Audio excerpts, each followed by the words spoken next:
Hello, hello, hello, and welcome to Coffee with the Carter Man. Wow, a lot, a lot, a lot of stuff today. A lot of stuff, a lot of important stuff, including a fantastic interview. First, let's take a sip of your favorite beverage here. Okay.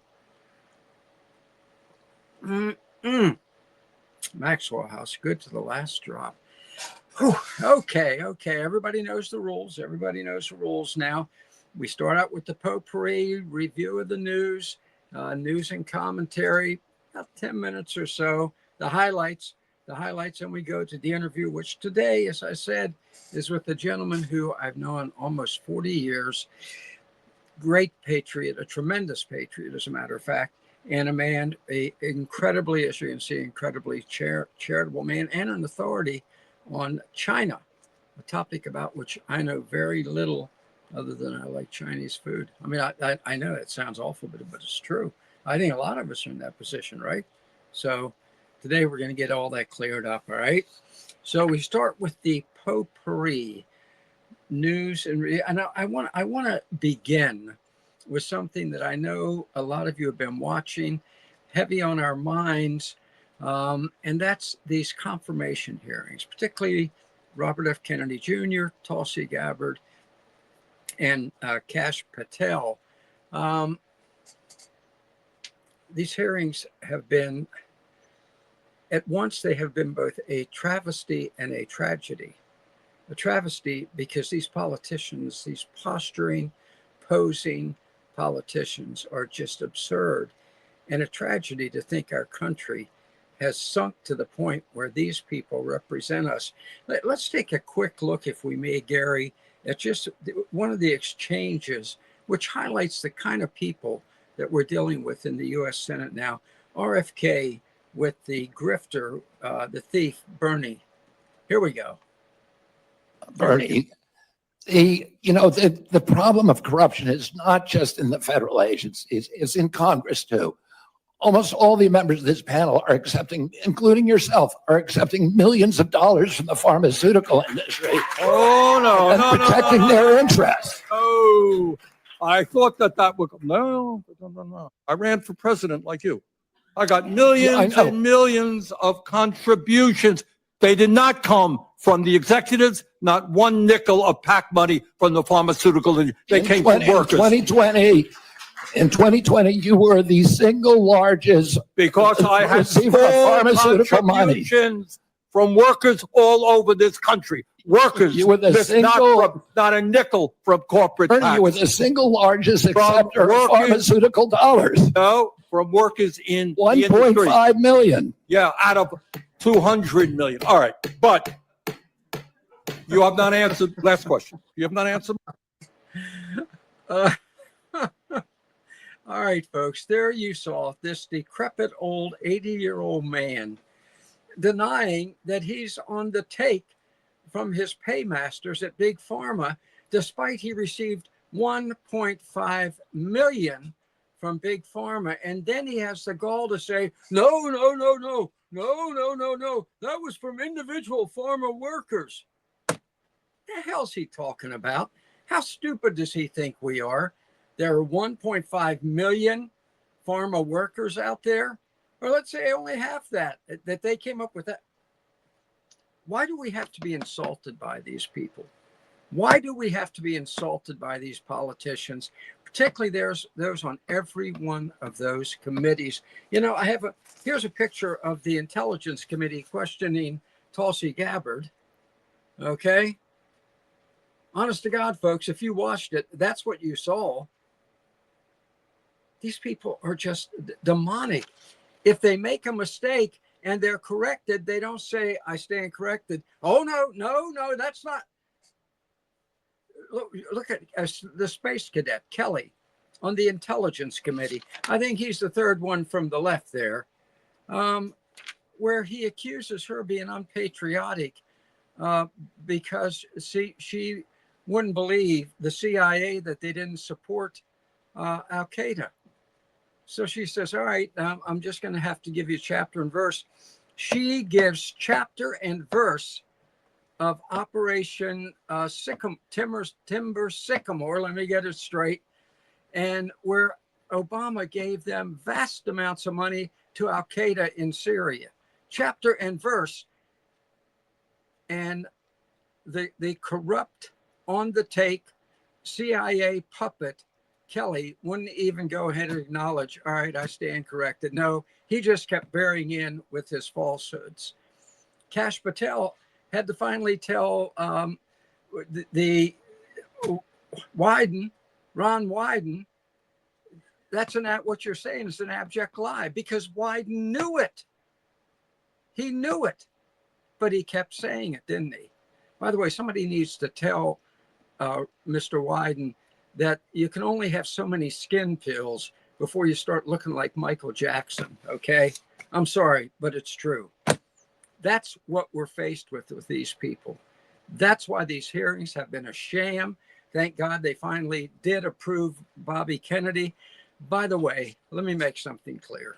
You already know it. Let me verify it as someone who worked with politicians for 50 years.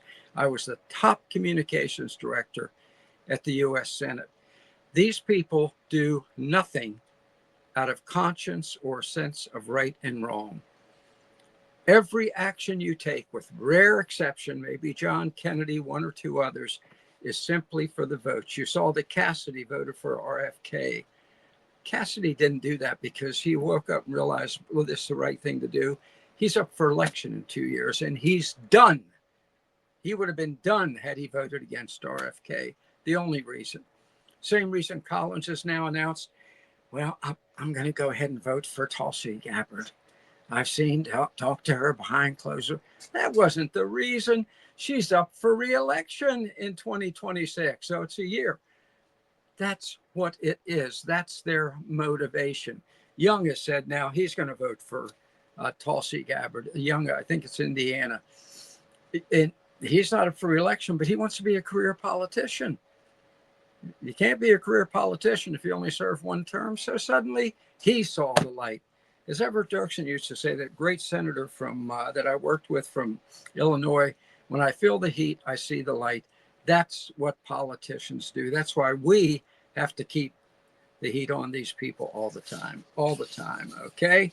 All right, let me get to the next item real quick here because I'm running out of time. I wanted to devote most of our time to this interview with the great Al Santoli. I mean, you are going to love this guy, okay? I know because I love him. I love the guy for 40 years. We worked back together when I was back in the Senate. How about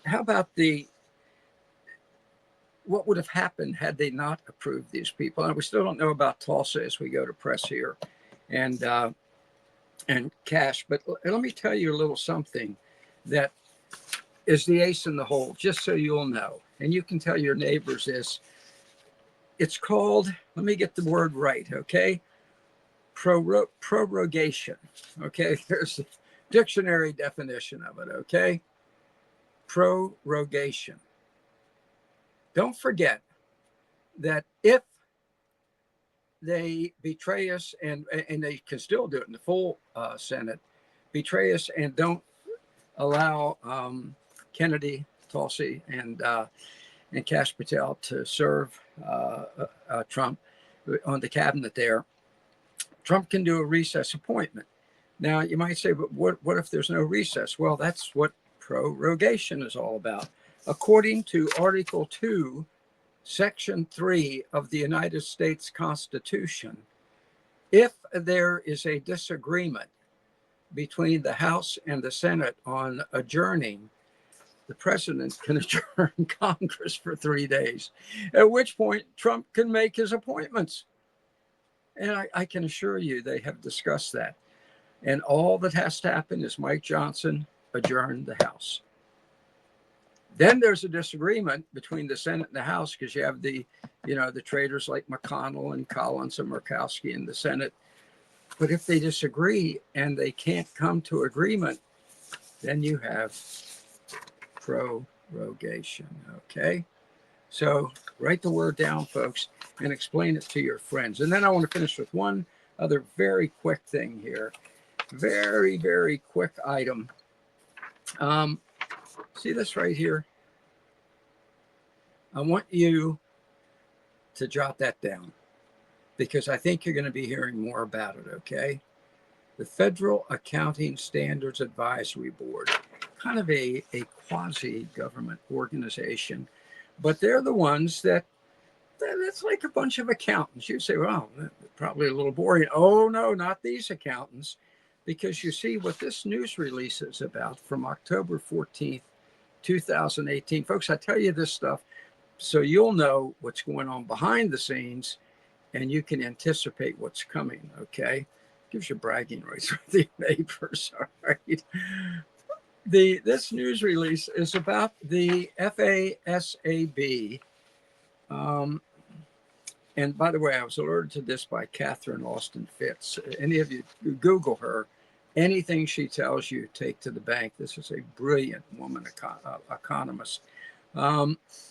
The FASAB on October 4th, 2018, arrogated to themselves the power. Now, brace yourself, folks. It's right here. You can look up the news release yourself. To falsify the government's books. What they can do is anything that they don't want the public to know about. They can change the nature of it and put it under another item line in an entirely other allocation, different allocation. You say, come on, that's not. It's right there. There's a great article about it, by the way, in Rolling Stone magazine.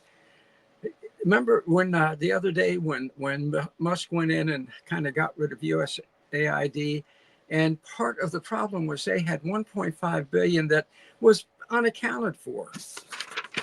Bingo!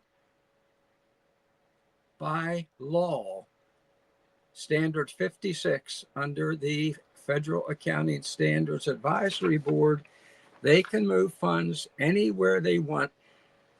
And they say it's we have to protect classified information. They can do it with 154 different agencies according to their own rules they set for themselves, including HUD, including PBS. What?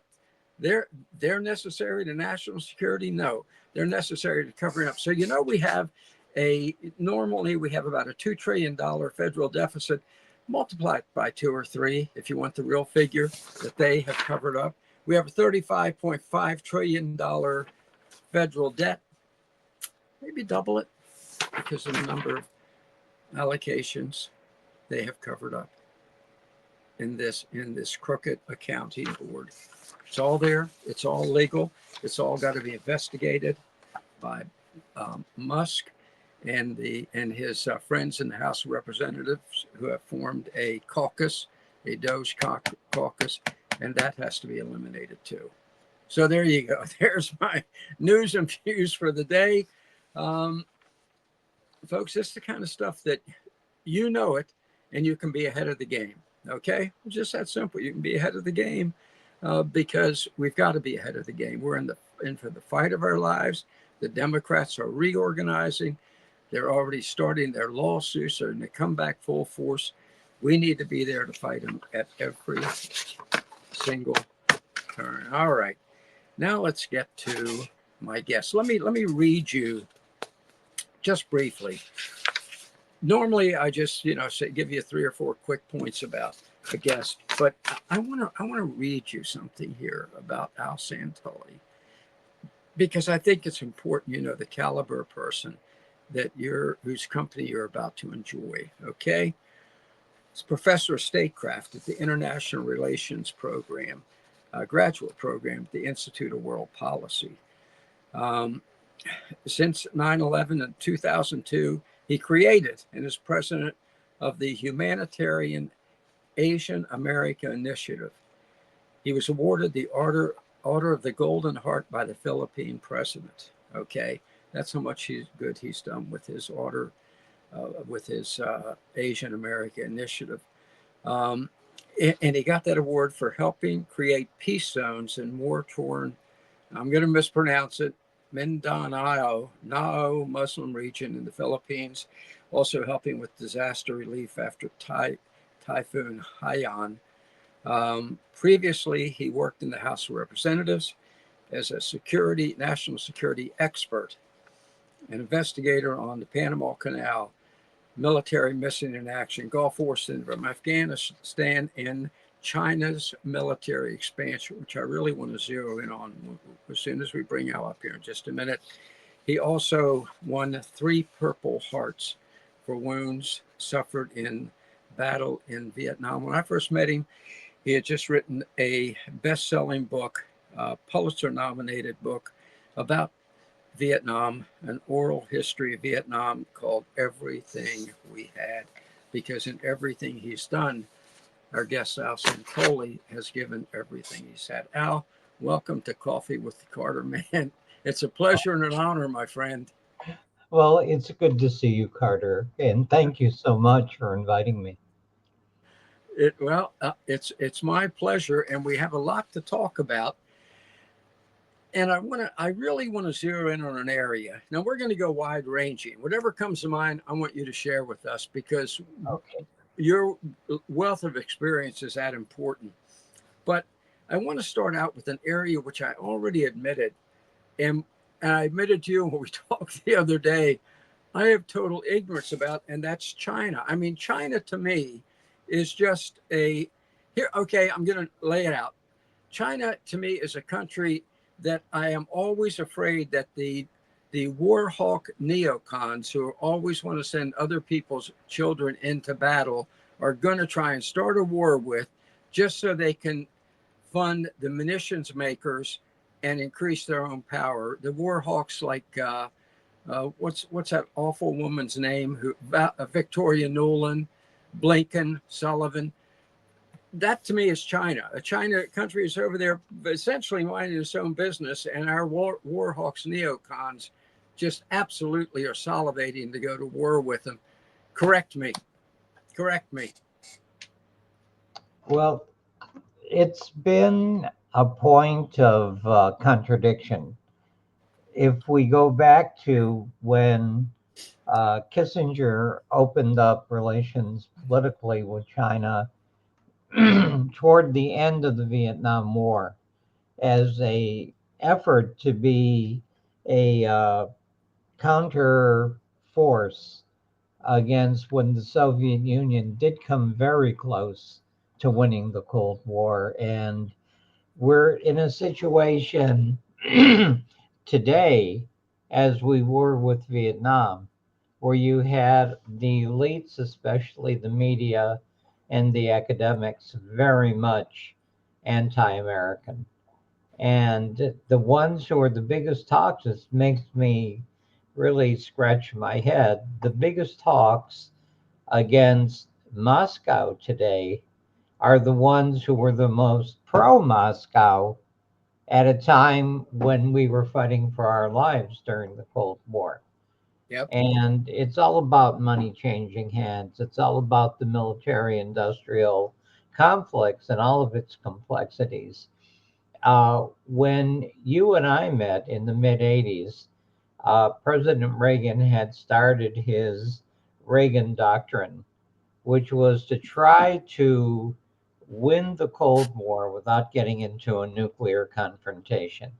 Exactly. And there were some of us who had expertise in different places, um, who were not so much recruited but volunteered to assist in de- developing the ability of the full spectrum of Reagan's policy to be able to achieve the goals. And I think at that time we were fortunate, unlike what's happened since Donald Trump was president, where the president had Bill Casey, the head of the intelligence community, working with him rather than against him. And Yeah. Casey's experience in World War II was with the Office of Strategic Services, which was similar to what became Reagan Team B, of volunteers or people who had the courage and the expertise to operate behind the lines and to do a kind of citizen diplomacy where it was all hands on deck in resisting whether it was the Germans or the Japanese. And many of our friends at that time uh, were World War II veterans. My mentors were, in that case, people like General John Singlaub, who had become under Jimmy Carter, the commanding general in South Korea. And he stopped Carter from doing what Carter did to the Panama Canal because Carter was willing to let our relationship with South Korea go. Cut it. Al, let me reinforce that, if I may, because you're right. You and I both were friends with Jack Singlaub, General Singlaub, and he prevented Jimmy Carter.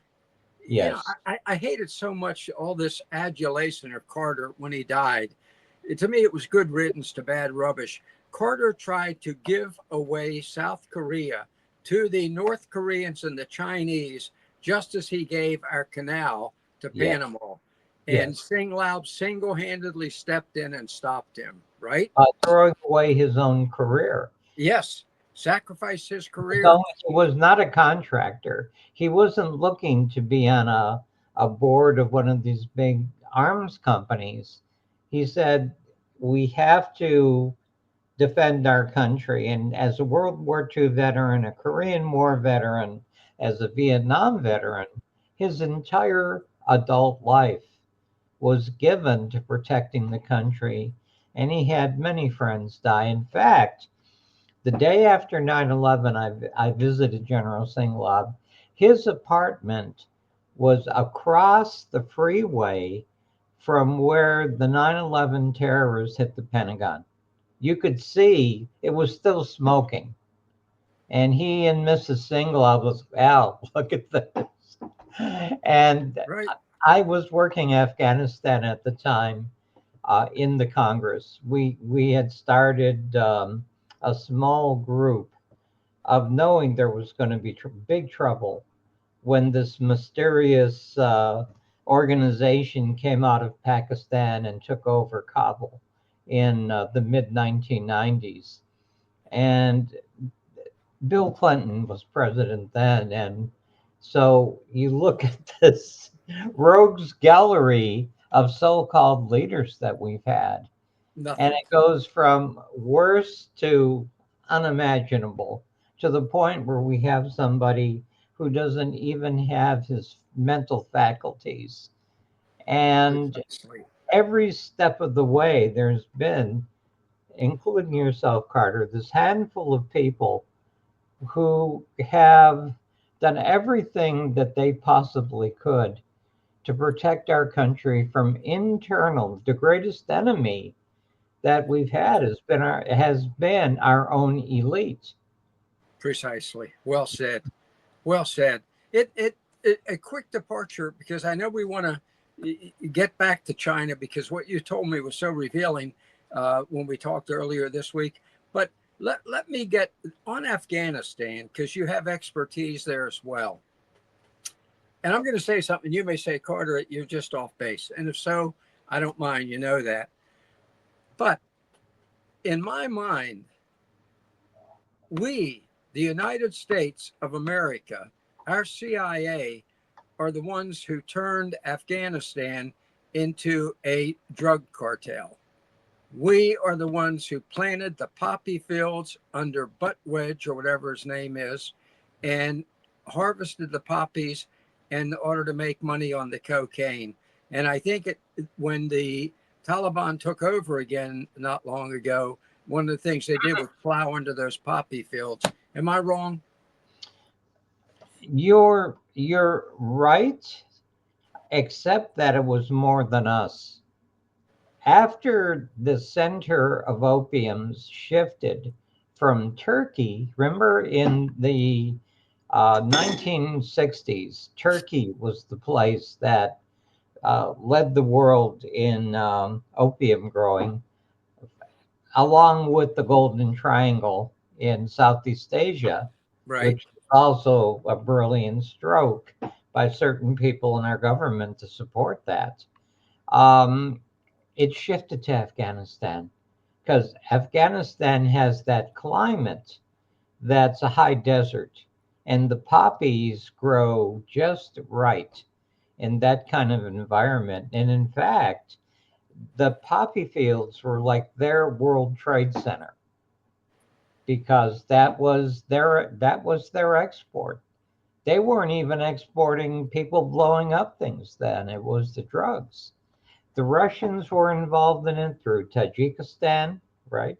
Through the north and then around to Europe. You had the Russian mafia, the Balkan mafia, etc.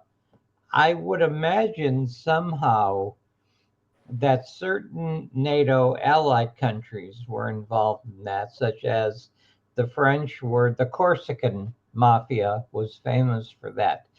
Chinese, they had the Golden Triangle and they were keeping things local and growing a ton of stuff, but they couldn't have done that without collusion. And the biggest market had become right here at home, the way the biggest market for their fentanyl now is what comes across our southern and now Canadian border. And that's one that you see where these things converge. It's the drug trade The that drug brings all of these horrible organizations and gangs together. And I mean, what President Trump is doing now, you could say, oh my God, he's coming in and it's not willy nilly. We have to get the people who have made a habit from the time that they were young professionals. They have to be removed, and a group coming in that is totally devoted to stopping the drug trade, or that will be a big part of our undoing. Oh, absolutely. Now, the drug trade, look, you are an international expert, so I feel comfortable in suggesting this to you. I Has there ever been in the last century a president of Mexico who was not absolutely hand in glove with the drug cartels? I think probably including even the current president Scheinboom. um, I don't know her exact history, but one thing is for certain: their life is always in danger because the cartels have so much of the Mexican defense forces on their payrolls that at any given time they can take out pretty much whoever they want to eliminate. And it takes that, it was like that DEA agent Kiki. You remember him? He was killed by the Sinaloa cartel, I think. Wow. Uh, the, when Colombia and Mexico were colluding. And he was our first high level case of an expert DEA Latin America specialist. He was tortured to death. And, it's like no one was out of the, if you're in their turf, even Puerto Vallarta, where all these people go for vacations, Right. Puerto Vallarta is cartel country. So, And yeah, it's unbelievable. so what is going to happen is what's going to happen if Trump directly takes on these cartels? I've heard they're already threatening to move in their military, which is very formidable, across the border. I don't think they will No, because our military is not finished yet. Even though they were hurt badly, especially during the Biden administration, we still have many wonderful young patriotic people who are there because they believe in our country. right. Oh, And yeah, I, absolutely. I think this is the time when we have an administration that understands the problem, that efforts have to be made to solidify our defenses here at home. And enough of this stuff that they're sanctuary states, sanctuary for what? Exactly. To allow global crime to take over our Western civilization? No, we've had over 100,000 people that have died from drug overdoses, not to mention, hundreds, if not thousands, of street gang people who have been killed in gunfights among themselves. So even if you exclude those people and say, look, they asked for it, they're playing with fire, and they got burned, a lot of innocent people who are just depressed, and you can look at all the reasons why, whether it be man made or whether it be emotional, out of people's control, that especially since the COVID time have been despondent. I work with kids a lot, and we have, I think, the highest rate of youth suicides and self destruction in our history. And Absolutely. part of it is social media also. It's the entertainment that's Hollywood. It's the music they listen to. It's the schools telling them there is no God. There's nothing or nothing to believe in. The parents are so busy, trying to survive or being overly materialistic that they've dropped the ball on their kids. So there are a lot of factors involved, but the heartening thing is when you see more Christian movies, even if they're made outside of Hollywood. Right. If you look at the music now, it's shifting, both white music and soul music. The churches and the real pastors and bishops are starting to reclaim, the power and the glory of God. And the young people see where it's gotten the previous generation to not believe. So we still have hope. I like that. Amen. Amen, brother. And when you say about the bishops preaching that, not Butch Budd there at the quote National Cathedral, who we now find out after she gave her message, oh, please help the poor immigrants. She made $53 million of U.S. aid grants for her illegal immigrant program. And I think she lives in a $2 million home. These people are just sick. Yeah, They're yeah, just they're just sick. So let's go back to the drugs. The Mexican cartels pushing drugs in. One of them they're pushing is fentanyl. China, it seems, does China originate the vast majority of the fentanyl trade? And if yeah. so, why? It, they originated to destroy Western civilization, to undermine our morale, to undermine our ability to control our emotions, our thoughts, our actions, and to keep a constant state of physical instability with the level horrific crimes that are being committed on a large scale. And this has been going on since the time of Mao Zedong.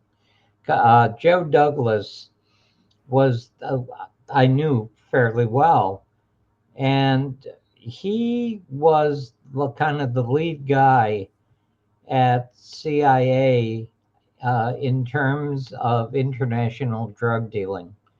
And he wrote a book called Red Cocaine, which was strictly about the Chinese policy of using, going back to the Korean War period, of you. And some people would say, okay, the Chinese are like getting revenge for the way that the British undermined their society with the Right. opium wars and but that's not our problem. We're not the British, and we have to be smart enough to stay away from all that. And you can't do it without the leadership that encourages it. Even Nancy Reagan's Just Say No. Some people liked Nancy Reagan, some people didn't. But the idea, and as a communications person, Carter, especially in the political sphere, to develop a slogan that sets a frame of mind of right or wrong is powerful. And we need an all hands on deck, both in terms of psychological communications as well as law enforcement and the courts. If the courts don't enforce, Oh, yeah. what can the Yeah. cops do?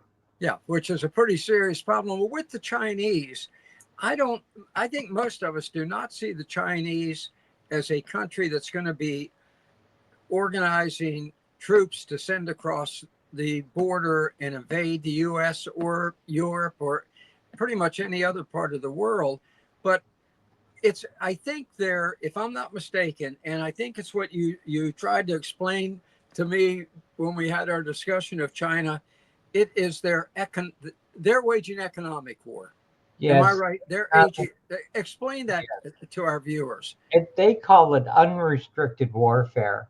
In fact, one of the main Chinese doctrinal books about defeating the United States that was published by the Chinese military in 1998. It was called Unrestricted Warfare, written by two of, at that time, their most brilliant strategists. And they went back into Chinese history to the old empires and talked about that wars were decided in part by military battle, but in larger part by who held the psychological high ground and who dominated in terms of the economics of their time. And that they said, look, we can try to take on that this time we were the world's quote only superpower right after the Berlin Wall came down. But Right. the Chinese said, okay, okay. They granted they have that, but we can defeat them because we're better at being deceptive. We're better strategists. And under Deng Xiaoping, they said whoever controls the rare earth minerals, and that's what President Trump is talking about now, Wow. even to the Ukraine, because the Ukraine is a leader in Europe. And these vital rare earth are minerals that are needed for all forms of technology. Without them, you go back to the Stone Age. And the Chinese have made a point to dominate and that's why they're so heavily into Africa, is because Africa leaves the globe so far in what has been discovered, not only in gold, but in rare earth and diamonds, but Well, rare earth. explain what they do when they go into Africa to those nations. They don't send the military in to take over. How do they No, take over African they countries send like Congo? contracts. They They send what? they send lawyers with contracts that says we're going to develop your port. We're going to develop your maritime trade routes. But there's small print. If you uh, don't make a payment, you forfeit the whole thing to us. And they have done that in various parts of Africa and places like in Pakistan, in their southern port, so the Chinese can encircle India. And it's right between the Pacific Ocean and the Arabian Sea, and also Sri Lanka. And so Sri Lanka and Pakistan and Baluchistan area of Pakistan, they bracket India. Plus, since the Chinese brutally took over Tibet, they have the North. And that's like now why the Trump administration is so concerned about Greenland. We only have one icebreaker in our entire Navy. Between the Chinese and the Russians, I think they have something like at least 20. And we are at a great disadvantage because they can take those northerly routes, set up bases to the north of us, whether they be naval bases or whether they be space launching stations, or whether for nuclear weapons. And the way that they're encircling India, they can encircle us. And a terminology that the Chinese use, with like what you were saying about the military, they have the same. The greater strategy is encircling politics with commerce. Wow. Wow. That is their and that goes back to the time of Sun Tzu, their most famous military strategist, encircling politics with commerce. Money talks. Money talks. And so Trump wasn't just wild-eyed and crazy when he said we need to own Greenland. How in the heck did he know all this? Uh, Somebody in one of the intelligence agencies or another, and don't underestimate General Kellogg. Really? General, he's brilliant. I know him a little. And one thing I'll say is that he is a first Gulf War veteran and highly respected among his peers back then. Today, he, like General Tony Zinni of the Marine Corps, they understand all of these big picture elements. And that's why the president would have him, even during the last time up until 1920, in the White House, because he can see the big picture and know how to disseminate and discriminate with the various elements of strategy that they're using.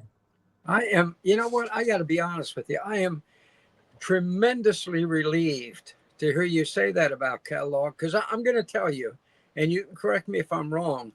My opinion of him is he's a kook, and I'll tell you why.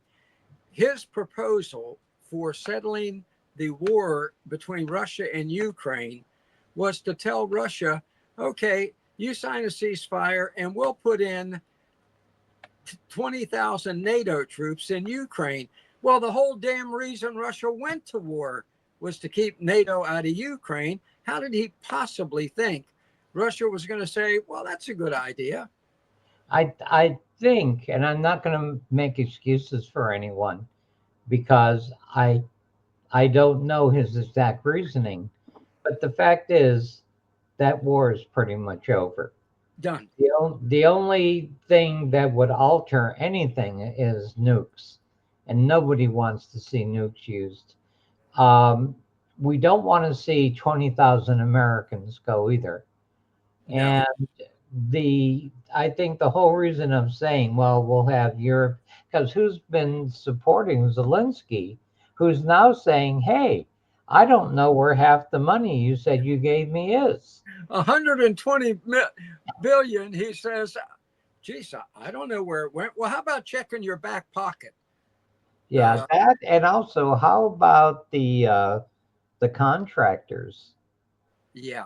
who unload their old weapons and then they use this other stuff, and I'm sure a lot of that goes into Christmas bonuses.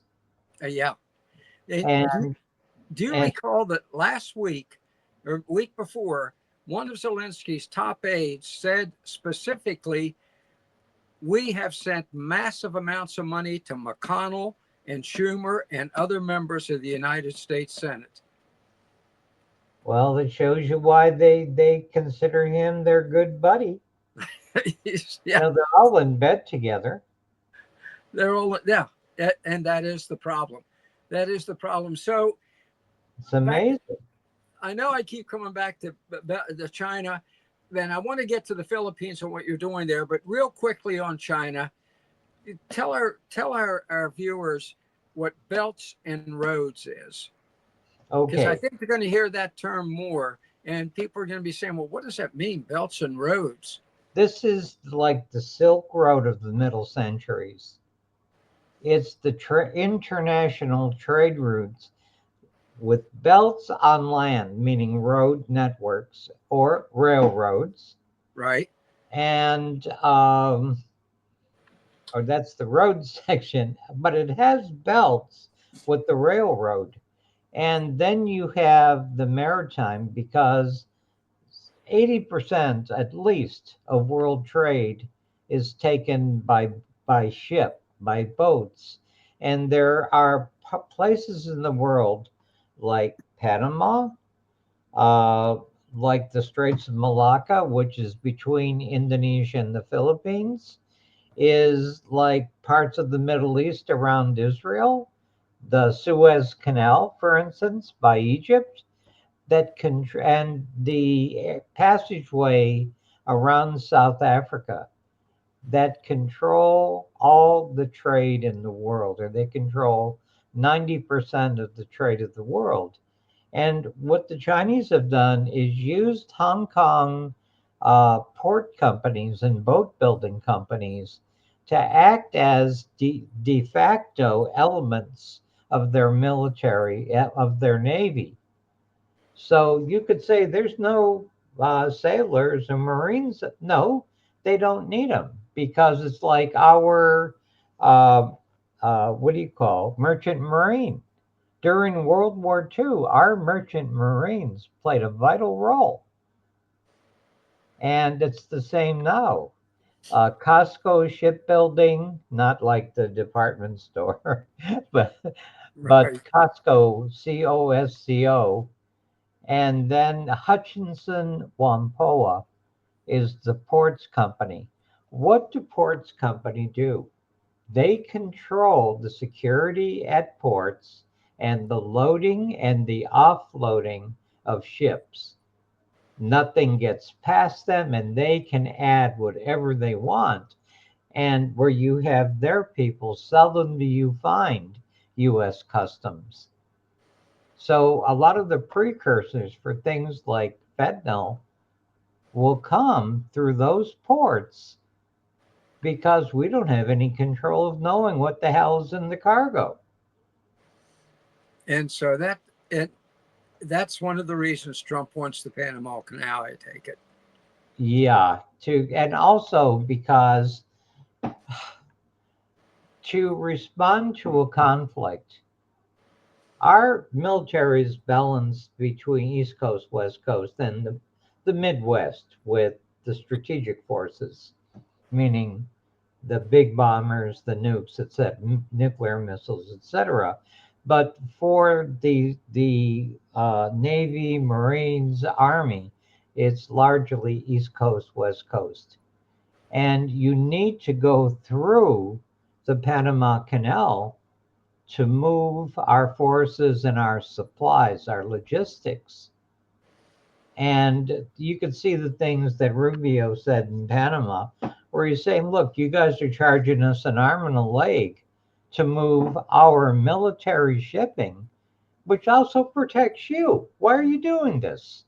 Well, because you signed an agreement with China for Belt and Road that would limit what the United States can do, and it would allow China to be able to block our resupply and reinforcements from one battle theater to another. Unbelievable. And so finally, Trump, so Biden knew this, Obama knew this, right? Yes, they did. And Clinton facilitated it. And George Bush did nothing. And we know that the Bush elements of the Bush family were very close with China. That's right. I think Prescott, the one of the Prescott brothers. Bush. Yeah. Yes. Yeah. Big Yeah. business dealings in China, including their big golf course, I think. Yeah. Yeah. Yeah. And, so it's not only the the Democrats have been far more outrageous, but the Republicans, look, McConnell. McConnell. Yeah. Tell them about what McConnell's wife's family does for a living. Well, we'll put it this way, not to cast aspersions, but it is an issue where someone can easily say, for instance, be blackmailed. Her dad is a shipbuilder, one of the biggest shipbuilders in Hong Kong. He is close to the Politburo of the Chinese Communist Party, along with his buddies at Hutchinson Whampoa and Costco, the Chinese over something. It's the shipping company, China Overseas Shipping Company. And so when McConnell has visited China, they treated him like an emperor. Al, we must never forget that in 2008, Mitch McConnell very nearly had to declare bankruptcy. Today, he's one of the richest men in the U.S. Senate. How did that happen? I mean, that's one thing I wish people like Cash Patel and the others would look into. How Yeah, did Nancy Pelosi? 240 million she's worth. $240 million. Yeah, Obama, the quote community organizer, Yeah, and Michelle, the stay-at-home mom. How do they run all these mansions? it's just, oh, it's just absurd. All right, we're almost out of time. But let me totally switch from people with massive money to people with nothing whom you're helping. Those in the Philippines, the poor people in the Philippines. Tell us about your activities there. Well, the best way that I help them is because I don't take money from USAID or other government agencies. So, like, say they shut down all USAID grants. I felt from the very beginning that it was important, like when those of us who did the Reagan doctorate, many of us, we did it for love of country, not that we're better than anybody or holier than thou, but we believe in our country. And I felt that it would allow us to be like what the Flying Tigers, General Chennault did before World War II. At the time I started AAI was right after 9/11. I left the government and said this has to be done private sector. Secondly, I need the ability to be creative and innovative.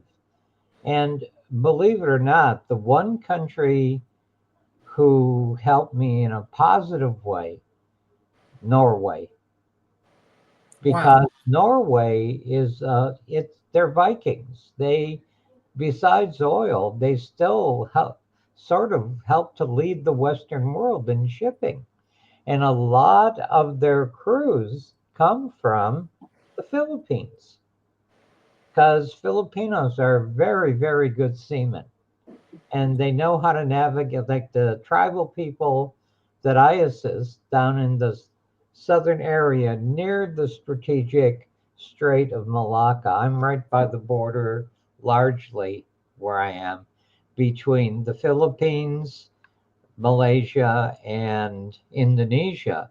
So all the oil and a lot of the maritime global trade that passes from the Persian Gulf, Arabian Sea, Indian Ocean has to go through a passageway about the size of the Panama Canal. And China's there now with its submarines, and they're also building man-made islands all along the coast of the Philippines. And this is exceptionally dangerous. And we can thank, in part, John Kerry for this, former Senator John Kerry, and stuff that he did, that we don't have the time to go into it, but he left a very negative impression and caused people not to trust the United States. As when he was Secretary of State, not Right. when he was, as a senator, we had our problems with him, but as Secretary of State, he was a disaster. He was And caused people to lose faith in the United States. horrible. And the Chinese hated him because he's a Forbes. And the Forbes were part of the British East India Trading Company. and we get back to your original insight into the Opium Wars. Who conducted the Opium Wars? In large part, the British East Asia Trading Company. Remarkable. And the Chinese don't forget. They No, do not forget. no, no, they don't forget. All right, we are, unfortunately, we're out of time, but I want to close on a personal question. Yeah. You wrote a great book on your experiences in Vietnam, right? Tremendous book. Everything we had. You were wounded 3 times. I'm sure you witnessed your brothers there in arms dying around you. How does it feel as someone who gave everything you had to look now and Vietnam is controlled by the very people that you fought so bravely against? I What's it don't give it? live there. I'm not going to spend money there to support their system. And I feel this way.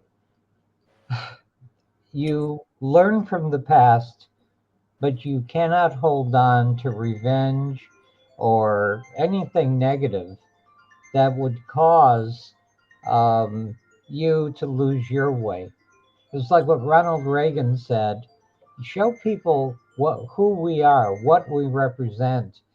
We don't have to show them what we're against. They'll know us by what we represent. And that's how I feel about this. You know, you with the Filipinos, if anyone has ever visited Corregidor, which was the beginning of the Bataan Death March, you know the sacrifice that Americans and Filipinos have made together. I consider them to be an ally, even though an imperfect ally, but still, they are another flashpoint. They are right in the way of China hitting Korea, Japan, and Hawaii. So, you know, the work that we do is children with cancer. We have a cancer treatment center we're dealing with, especially for kids. Schools, we have some 60 elementary schools that we're supporting. Clean water, maybe our most interesting program.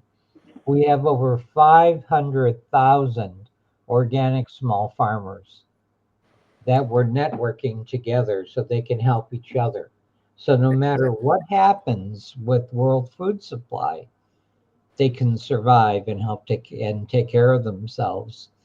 And that came out of like that's a gift from God. I And never expected to be doing something like that. and the gift from you. Is there a website people could go to help out? Yeah, it's www.asiaamerica.org. Excellent. And, and AsiaAmerica.org. yeah, and we don't take USAID money. We don't take military money. And it's actually a positive thing because even if we are working at half strength or less than half strength, we are surviving and we're able to fight another day or to assist another day, shall we say. But that was all part of Reagan doctrine. You're not always, you want to avoid the life and death, knife to the throat struggles and defeat people that are bad guys by being, you try to be a good guy despite your imperfections. Al, and you have achieved that, and you've done it ever since I've known you, and I deeply appreciate it. Thank Thank you. you, Carter. And And you keep up the good work. well, thank you. And But now we want to get like we're still plugging away because we know how much there is to be done. Miles to go before we sleep. miles to go before we sleep. And now we want to get to our predictions.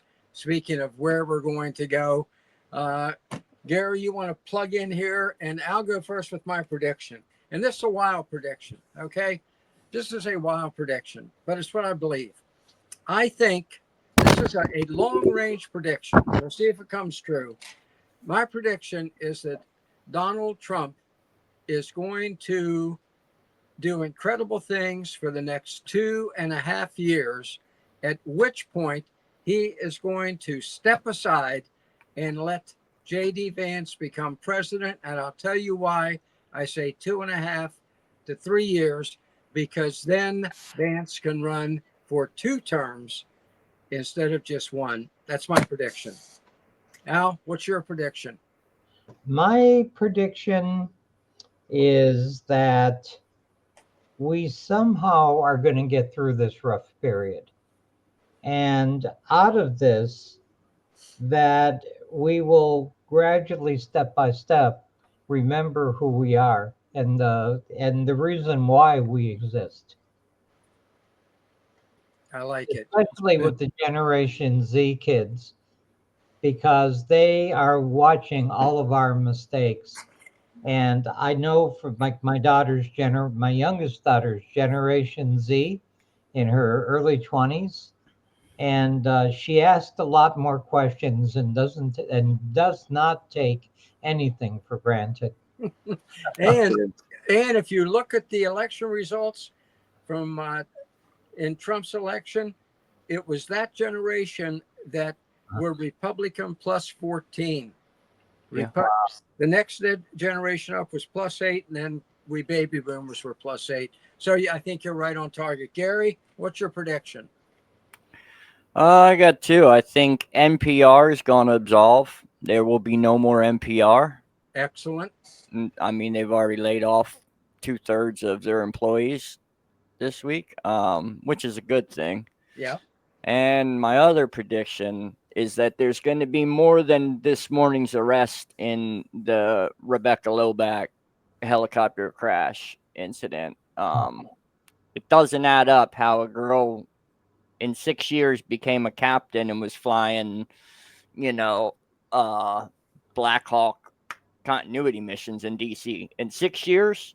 And 2 of those years were ROTC, still in school. So I don't know how she was behind the controls of that helicopter. And the fact that she was on the Biden administration that long, something's coming out. They arrested 2 people today. I don't know the circumstances. I think it was leaked video footage, but there's going to be some more arrests in that situation in the coming days. All right, folks. Al, thank you again for joining us. You were Carter, fantastic. Gary. Gary, thank you. Folks, thank you very, very much for joining us. It has just been fantastic. Tune in again next week. Tell your friends. Let's get out there and do this thing, folks.